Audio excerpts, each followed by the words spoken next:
Supreme court के chief justice DY Chandrachud ने अपने आखिरी फैसले में बुलडोजर एक्शन की कड़ी निंदा की है। उन्होंने कहा है कि कानून के शासन में बुलडोजर के जरिए न्याय स्वीकार्य नहीं है। किसी की संपत्ति को नष्ट करके उसे न्याय नहीं दिया जा सकता।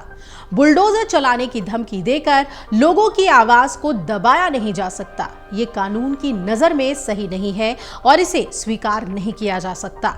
Chief justice DY Chandrachud, justice JB Pardiwala और जस्टिस मनोज मिश्रा की बेंच ने कहा कि बुलडोजर के जरिए न्याय करना किसी भी सभ्य न्याय व्यवस्था का हिस्सा नहीं हो सकता।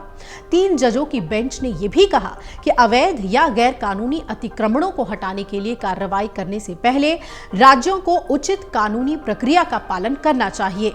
बुलडोजर जस्टिस स्वीकार्य नहीं है। सीजेआई चंद्रचूड़ की अध्यक्षता वाली बेंच ने यह भी कहा कि अगर इसकी अनुमति दे दी गई तो अनुच्छेद 300A के तहत संपत्ति के अधिकार की संवैधानिक मान्यता समाप्त हो जाएगी।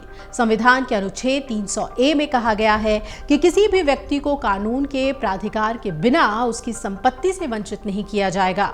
दरअसल सुप्रीम कोर्ट ने यूपी के महाराजगंज में हुए बुलडोजर एक्शन पर अपना ये अहम फैसला सुनाया था। इस दौरान शीर्ष अदालत ने योगी सरकार को भी जमकर फटकार लगाई थी और कोर्ट ने यूपी सरकार को मुआवजा देने का भी आदेश दिया था।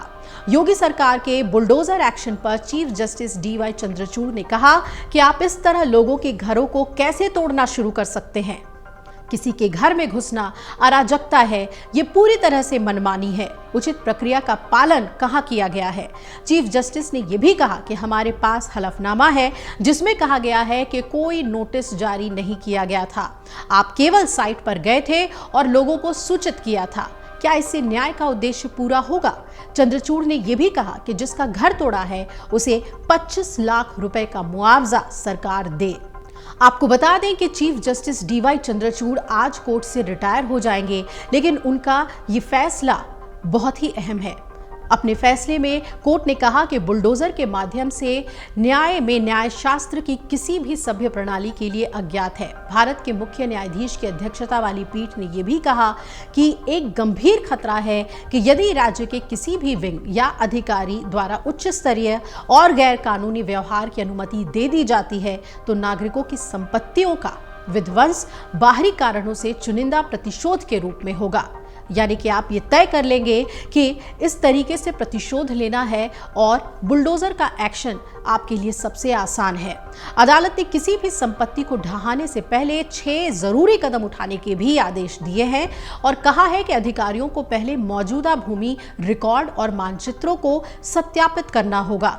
इसके अलावा 2 वास्तविक अतिक्रमणों की पहचान करने के लिए उचित सर्वे किया जाना चाहिए और कथित अतिक्रमणकारियों को 3 लिखित नोटिस जारी किए जाने चाहिए, यानी कि बिना नोटिस के आप कार्रवाई नहीं कर सकते। इसके अलावा आपत्तियों पर विचार किया जाना चाहिए और स्पष्ट आदेश पारित किया जाना चाहिए। स्वैच्छिक हटाने के लिए उचित समय भी दिया जाना चाहिए। इसके अलावा यदि जरूरी हो तो अतिरिक्त भूमि कानूनी रूप से अधिग्रहित भी की जानी चाहिए।